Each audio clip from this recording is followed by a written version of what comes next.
Good afternoon. Thanks for joining us. I'm Carolina Tisudo, and today is Tuesday, November 5th, 2019, and here's today's UCF Nightly News Update.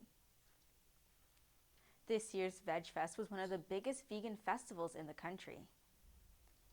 25,000 attendees came out to Orlando Festival Park for the Central Florida VegFest. The event showcased health and awareness, vegan cuisines, along with We had all kinds of different tofu cheesecakes. So people, when they first saw it, were taken back, like, oh, a tofu cheesecake. And then they try it and they're like, oh my God, this tastes like the real thing without the cruelty, which has been great. So pretty much sold out of those as well. People attended a nutrition class as well. If you're curious to taste some vegan cuisines, be on the lookout for the Vegan Brews and Barbecues Fest coming soon. UCF took on the Houston Cougars this past weekend, where they debuted their one-of-a-kind space uniforms. Nightly News reporter Eddie Messel tells us how the game unfolded.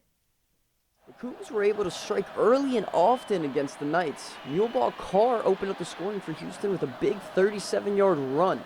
UCF started to get the ball rolling late in the first quarter, scoring 2 touchdowns. The first, a 6-yard pass to Marlon Williams, and the second, a 32-yard bomb from Gabriel to Trey Nixon. It was the same story for the Knights in the first half that we've seen play out multiple times throughout the year. The defense giving up big plays and the offense struggling to find their rhythm. Going into the half, down 23-21, the Knights had to make major adjustments to win this game. Defensive end Kenny Tournier says the Knights need to limit mistakes. I just feel like, in the second half, we get an opportunity to sit back and look at our mistakes in that first half, so we just can't make the same mistake twice, you know what I'm saying? So we just limited mistakes and just playing hard, that gonna do itself.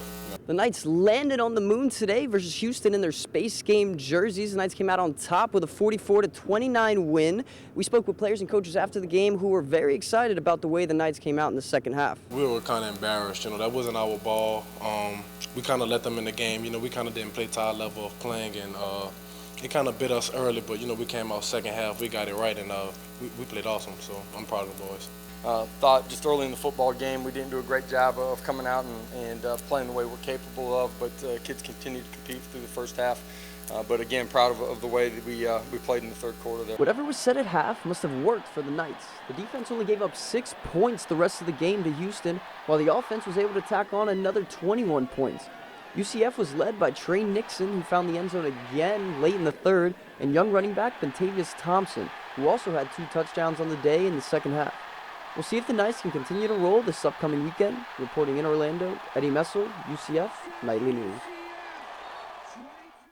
The Knights take on Tulsa this Friday in Oklahoma at 7 p.m. on ESPN2. Dia de los Muertos is a holiday for celebrating life and death.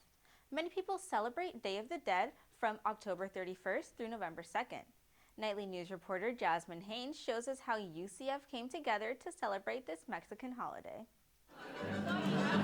El Día de los Muertos is a multi-day holiday celebrated throughout Latin America.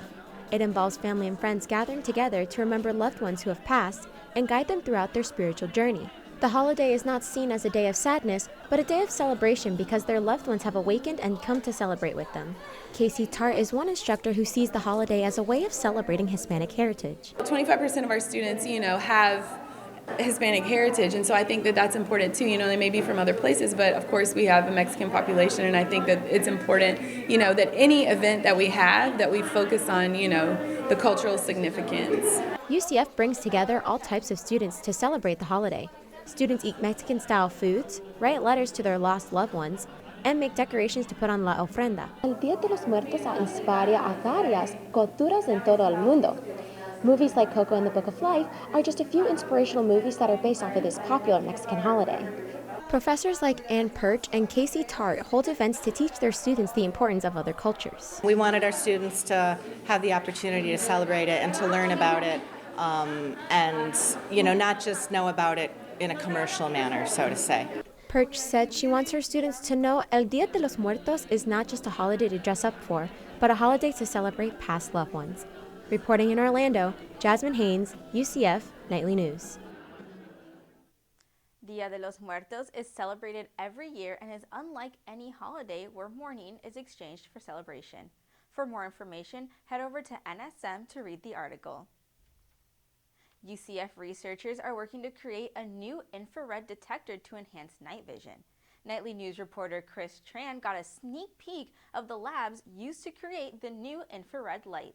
Similar to how snakes see at night, the team of researchers are trying to create their own Viper vision. But with graphene, you have the option of shifting and tuning which wavelength you want to seek while you're detecting it. So that's a huge advantage. We have made a tunable detector. With this new technology, you will be able to get a more in-depth look at the subject you are looking at. This will allow you to see what type of gadget, tool, or weapon they might have on them. This poster here tells you all the differences between a normal infrared light and the one made here at the Nanosciences Technology Center. One of the biggest differences is that this one doesn't need liquid nitrogen as a cooling system like all the other infrared lights. Not needing liquid nitrogen means it's much easier to use at normal room temperature. Chanda says carrying around a cooling system is bulky and inconvenient. There are multiple directions it can be used. One is into the Department of Defense, where night vision detection of many different kinds of chemicals and the gases and the toxic gases, various threats can be detected. Other uses for the new detectors could be for home inspection use to see toxic gases or telescopes to use in space. In Orlando, Chris Tran, UCF Nightly News. The research is funded by the U.S. Department of Defense as a DARPA project. The next step is to figure out development and packaging for the detector. Now let's take a look at today's weather forecast. Looks like we're starting to feel some of that fall weather. The high is 86 degrees. However, it'll be mostly cloudy with calm winds and a 50% chance of rain. Tonight we'll have a low of 71 degrees with a 30% chance of showers before 9 p.m. For tomorrow, we're looking at a high of 84 degrees throughout the day with 50% chance of showers once again, and by nighttime we will have a low of 70 degrees, so you might be able to start breaking out the jackets, Orlando. And that's all the time we have for today. Thanks for watching. Make sure to keep up with all that's happening throughout the week by following us on Instagram at UCF Nightly News. Also, make sure to tune in to our newscast on Fridays at 1 p.m. on Spectrum Channel 734. I'm Caroline Tessito, and have a great day.